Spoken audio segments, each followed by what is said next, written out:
about 5 things that you think that a human being really doesn't need at all, that are not necessary. 5 tangible objects.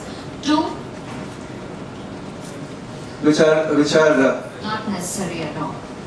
Now I'm not talking about harmful products. I'm talking about something that a person accumulates or wants for self-use pleasure, whatever you want. Something that is not necessary. Very, very interesting question. I think, when I had bought my cell phone, I've been actually looking at a cell phone for the longest time as a product to flaunt, because it communicates other things than the part that is communication. And till the point I did not have this perspective, it used to frustrate me, because a lot of time it's, though it's essential, or had become, sort of consequential, the problem with it is that, at a personal level, it's a distraction for me. It has been. But when you start looking at it as a medium which connects you to other people, then you start valuing it.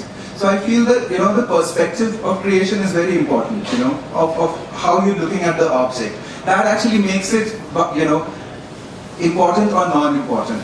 In this scenario, there's so many objects which actually is creating junk in this world.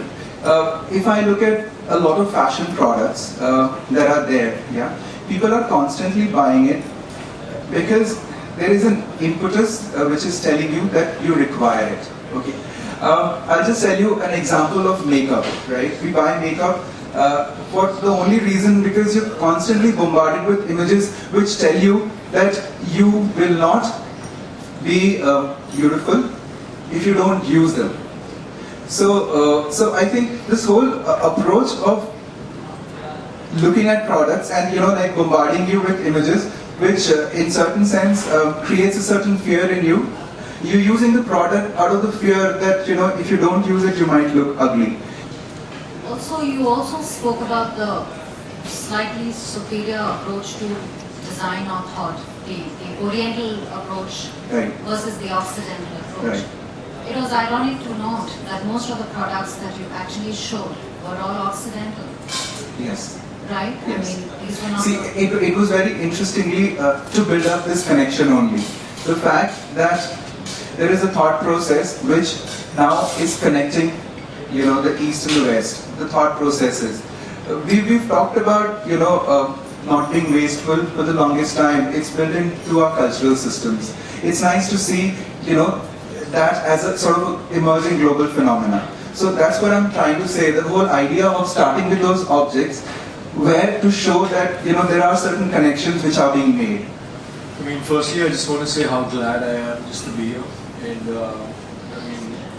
Xavier shouldn't worry. I think we all here because of the passion for design. And we've come here as humble students, to learn stuff and have that dialogue.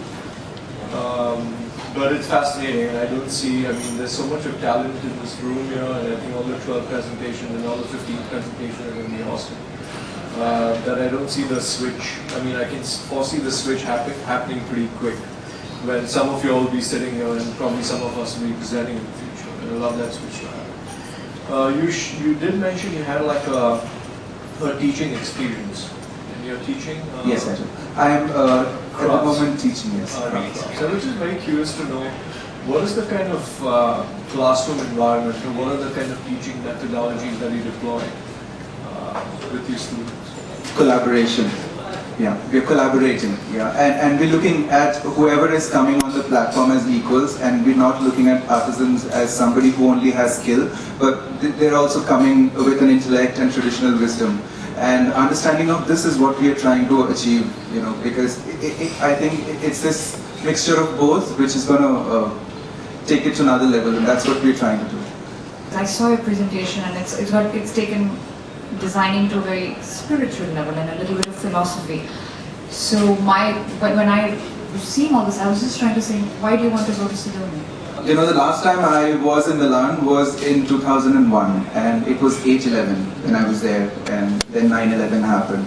So unfortunately, there was nothing that I could experience of Milan, and I had to come back. So it's been 10 years that I've traveled abroad, and I think it just helps open you up because I remember my experiences of Santa Fe when I traveled, and a friend of mine took me there, and it was very exciting to see artists, like artists and artisans, traditional artisans like Red Indians, collaborating together, and that has been a lasting impression in my mind. And a lot of what I'm doing is stemming from that experience I had. So it's like a whip, you don't know where it's going to hit. So I'm always open for experiences. Because I have a feeling that Saloni is going to be quite opposite to what you're anticipating. Thank you.